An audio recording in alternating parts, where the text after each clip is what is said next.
नमस्कार दोस्तों, wisdom hub Odisha को आपण को स्वागत। यूट्यूब रे आपण अक्सर यही भली वीडियो देखा पाउथिबे जो कि दावा के साथ कहुई जदि आपण पोस्ट ऑफिस रो एमआईएस स्कीम रे 1 लाख टंका डिपॉजिट रखती ताहले मंथली इंटरेस्ट आकार रे आपण को प्रति मासरे 6177 टंका इंटरेस्ट आकार रे आपण को मिलिबो। वीडियो रे केते सच्चाई अछि आज आमे आपण को आमर एही वीडियो माध्यम रे पुंखानुपुंख भाव में कहबू। एथि सहित आमे आपण को मध्य कहबू एमआईएस स्कीम कौन, एथिरे आपण को केते इंटरेस्ट मिली थाए, केते वर्ष पर्यंत आपणकर पैसा इन्वेस्टमेंट होइकी रही थाए, एथिरे जदि आपण को इंटरेस्ट मिले ताहा टैक्सेबल कि नाही, जदि टैक्सेबल ताहले आपण को केते टैक्स देबाकू पड़ी थाए। एथि सहित आमे आपण को कहबू जदि आपण एही स्कीम रे 1 लाख 2 लाख 5 लाख 10 लाख 11 लाख टंका रखुचंती आपण को प्रति मासरे केते टंका इंटरेस्ट आकार रे आपणकर अकाउंट को आसीबो। वीडियोटी सहित आपण जड़ित रुहंतु ताहले जानि परिबे संपूर्ण तथ्य। दोस्तों, पोस्ट ऑफिस रो एमआईएस स्कीम रो नुआ इंटरेस्ट रेट लागू हो जाइछि, जहा द्वारा कि एही स्कीम आहुरी शानदार हो जाइछि। एही स्कीम रे जदि आपण खाता खोलुचंती प्रति मासरे आपणको अकाउंट को इंटरेस्ट आसीबो। एथि सहित आपण जेते टंका एथिरे डिपॉजिट रखुचंती एथिरे कोनोसी टीडीएस मध्य कटिबो नाही। एथि सहित एथिरे आपणको 100% आपणकर पैसा सेफ एवं सिक्योर रही थाए, काहेकि ना यह भारत सरकार ग्यारंटी स्कीम।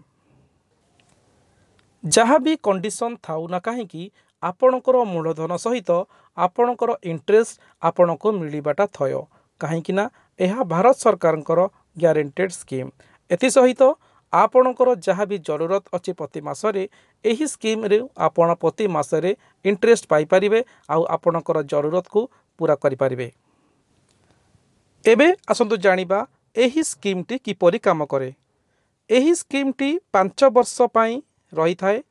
आपण को जेबे अकाउंट खोलंती सही समय रे एकाथरके आपण 1 लाख 2 लाख 5 लाख 6 लाख टंका डिपॉजिट करि परिबे आउ एथिरु जहाँ भी आपण को इंटरेस्ट मिलिबो ताहा आपणकर सेविंग्स अकाउंट को डायरेक्ट क्रेडिट होई जिवो।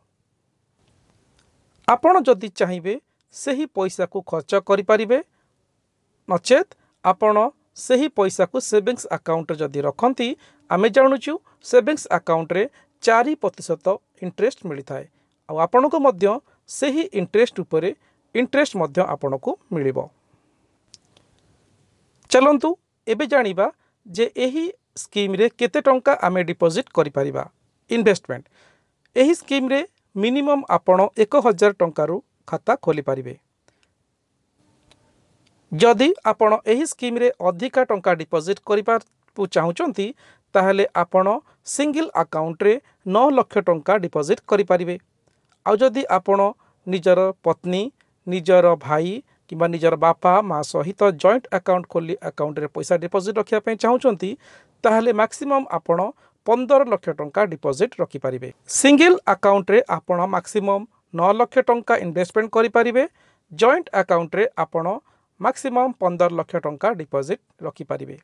एबे आपणक मनरे प्रश्न उठुथिबो जे सरकार काहेकि एही अकाउंट रो सिंगल रे 9 लाख एवं जॉइंट रे 15 लाख रखिचंती, अधिका काहेकि रखिलेनी, काहेकि ना एथिरे आपणको 7.4% इंटरेस्ट मिली थाए, जो इंटरेस्ट आपणको प्रति मासरे आपणकर सेविंग्स अकाउंट को आसी थाए।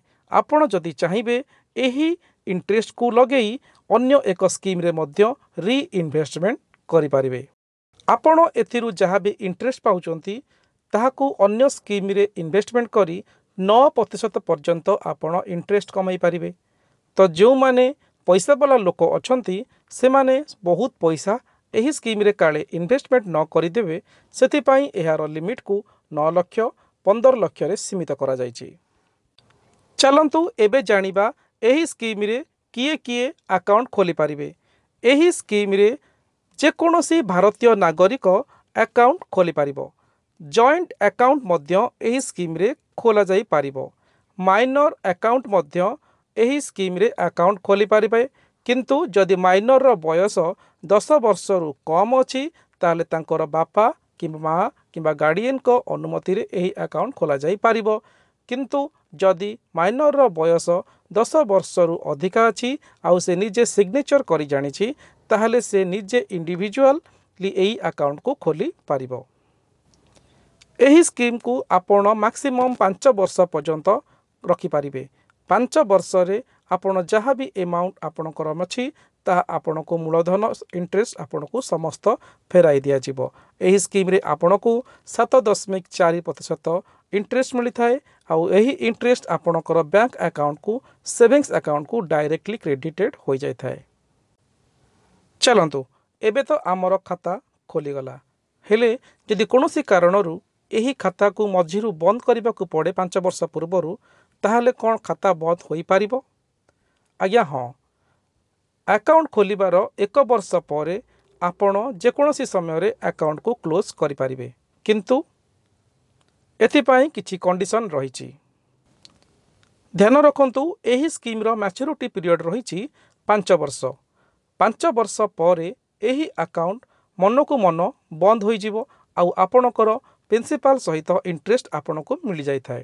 କିନ୍ତୁ ଯଦି ଆପଣ 5 ବର୍ଷ ପୂର୍ବରୁ ଏହି ଆକାଉଣ୍ଟକୁ ବନ୍ଦ କରୁଛନ୍ତି ତାହେଲେ ଆପଣଙ୍କୁ ପେନାଲ୍ଟି ଦେବାକୁ ପଡ଼ିଥାଏ। ଯଦି ଆପଣ 1 ବର୍ଷରୁ 3 ବର୍ଷ ଭିତରେ ଆକାଉଣ୍ଟ କ୍ଲୋଜ୍ କରୁଛନ୍ତି ତାହେଲେ ଆପଣଙ୍କୁ 2% ପେନାଲ୍ଟି ଦେବାକୁ ପଡ଼ିଥାଏ। ଉଦାହରଣ ସ୍ୱରୂପ ଯଦି ଆପଣ ଆକାଉଣ୍ଟରେ 5 ଲକ୍ଷ ଟଙ୍କା ଡିପୋଜିଟ୍ ରଖିଛନ୍ତି ତାର 2% ମାନେ 10,000 ଟଙ୍କା ଆପଣଙ୍କୁ ପେନାଲ୍ଟି ଦେବାକୁ ପଡ଼ିଥାଏ। ଯଦି ଆପଣ 3 ବର୍ଷରୁ 5 ବର୍ଷ ଭିତରେ ଆକାଉଣ୍ଟ କ୍ଲୋଜ୍ କରୁଛନ୍ତି ତାହେଲେ ଆପଣଙ୍କୁ 1% ପେନାଲ୍ଟି ଦେବାକୁ ପଡ଼ିଥାଏ। ଦୋସ୍ତ ଏବେ ଆସନ୍ତୁ ଜାଣିବା ଏହି ସ୍କିମ୍ରେ କେତେ ଟଙ୍କା ଡିପୋଜିଟ୍ କଲେ କେତେ ଟଙ୍କା ମିଳିବ। ଯଦି ଆପଣ ଏହି ସ୍କିମ୍ରେ 1 ଲକ୍ଷ ଟଙ୍କା ଡିପୋଜିଟ୍ ରଖୁଛନ୍ତି ତାହେଲେ ମନ୍ଥଲି ଆପଣଙ୍କୁ 617 ଟଙ୍କା ମିଳିବ। ଆମେ ଆପଣଙ୍କୁ କହିଥିଲୁ ଯେ ଯେଉଁ ଚ୍ୟାନେଲ ଏହି 1 ଲକ୍ଷ ଟଙ୍କା ରଖି 6,167 ଟଙ୍କା ଦେଖାଉଛନ୍ତି ତାହା ପୁରା ମିଛ। ଆପଣଙ୍କୁ କେବଳ 1 ଲକ୍ଷ ଟଙ୍କା ଡିପୋଜିଟ୍ରେ 617 ଟଙ୍କା ମିଳୁଅଛି। ଏବେ ଆସନ୍ତୁ ଜାଣିବା ଯେ 2 ଲକ୍ଷ ଟଙ୍କା ଡିପୋଜିଟ୍ କଲେ ଆପଣଙ୍କୁ କେତେ ମିଳୁଛି, 3 ଲକ୍ଷ କଲେ କେତେ ଡିପୋଜିଟ୍ ମିଳିବ। ଆସନ୍ତୁ ଜାଣିବା। ଯଦି ଆପଣ ଏହି ସ୍କିମ୍ରେ 2,000 ଟଙ୍କା ଡିପୋଜିଟ୍ କରୁଛନ୍ତି ତାହେଲେ ଆପଣଙ୍କୁ ମିଳିବ ମାସକୁ 1,233 ଟଙ୍କା। ଯଦି ଆପଣ 3 ଲକ୍ଷ ଟଙ୍କା ଡିପୋଜିଟ୍ କରୁଛନ୍ତି ତାହେଲେ ଆପଣଙ୍କୁ ମିଳିବ 1,850 ଟଙ୍କା ପ୍ରତି ମାସରେ। ଯଦି ଆପଣ 4 ଲକ୍ଷ ଟଙ୍କା ଡିପୋଜିଟ୍ କରୁଛନ୍ତି ତାହେଲେ ଆପଣଙ୍କୁ 2,467 ଟଙ୍କା ମିଳିବ ପ୍ରତି ମାସରେ। ଯଦି ଆପଣ 5 ଲକ୍ଷ ଟଙ୍କା ଡିପୋଜିଟ୍ କରୁଛନ୍ତି ତାହେଲେ ଆପଣଙ୍କୁ 3,083 ଟଙ୍କା ମିଳିବ ପ୍ରତି ମାସରେ। ଯଦି ଆପଣ 6 ଲକ୍ଷ ଟଙ୍କା ଡିପୋଜିଟ୍ ରଖୁଛନ୍ତି ତାହେଲେ ଆପଣଙ୍କୁ 37 ଟଙ୍କା ମିଳିବ ପ୍ରତି ମାସରେ। ଯଦି ଆପଣ 7 ଲକ୍ଷ ଟଙ୍କା ଡିପୋଜିଟ୍ ରଖୁଛନ୍ତି ତାହେଲେ ଆପଣଙ୍କୁ 4,317 ଟଙ୍କା ମିଳିବ ପ୍ରତି ମାସରେ। ଯଦି ଆପଣ 8 ଲକ୍ଷ ଟଙ୍କା ଡିପୋଜିଟ୍ ରଖୁଛନ୍ତି ତାହେଲେ ଆପଣଙ୍କୁ 4,933 ଟଙ୍କା ମିଳିବ ପ୍ରତି ମାସରେ। ଯଦି ଆପଣ 9 ଲକ୍ଷ ଟଙ୍କା ଡିପୋଜିଟ୍ ରଖୁଛନ୍ତି ତାହେଲେ ଆପଣଙ୍କୁ 5,550 ଟଙ୍କା ମିଳିବ ପ୍ରତି ମାସରେ। ଯଦି ଆପଣ 10 ଲକ୍ଷ ଟଙ୍କା ଡିପୋଜିଟ୍ ରଖୁଛନ୍ତି ତାହେଲେ ଆପଣଙ୍କୁ 6,167 ଟଙ୍କା ମିଳିବ ଆପଣଙ୍କୁ ପ୍ରତି ମାସରେ। ଯଦି ଆପଣ 11 ଲକ୍ଷ ଟଙ୍କା ଡିପୋଜିଟ୍ ରଖୁଛନ୍ତି ତାହେଲେ ଆପଣଙ୍କୁ ପ୍ରତି ମାସରେ 6,783 ଟଙ୍କା ମିଳିବ। ଯଦି ଆପଣ 12 ଲକ୍ଷ ଟଙ୍କା ଡିପୋଜିଟ୍ ରଖୁଛନ୍ତି ତାହେଲେ ଆପଣଙ୍କୁ ପ୍ରତି ମାସରେ 7,400 ଟଙ୍କା ପ୍ରତି ମାସରେ। ଭିଡ଼ିଓଟି କିପରି ଲାଗିଲା ଆପଣ ଆମକୁ ନିଶ୍ଚିନ୍ତ କମେଣ୍ଟ ବକ୍ସରେ ଜଣାଇବେ। ଭିଡ଼ିଓଟି ଭଲ ଲାଗିଥିଲେ ଗୋଟେ ଲାଇକ୍ କରିବାକୁ ବିଲକୁଲ ବି ଭୁଲିବେନି। ଧନ୍ୟବାଦ।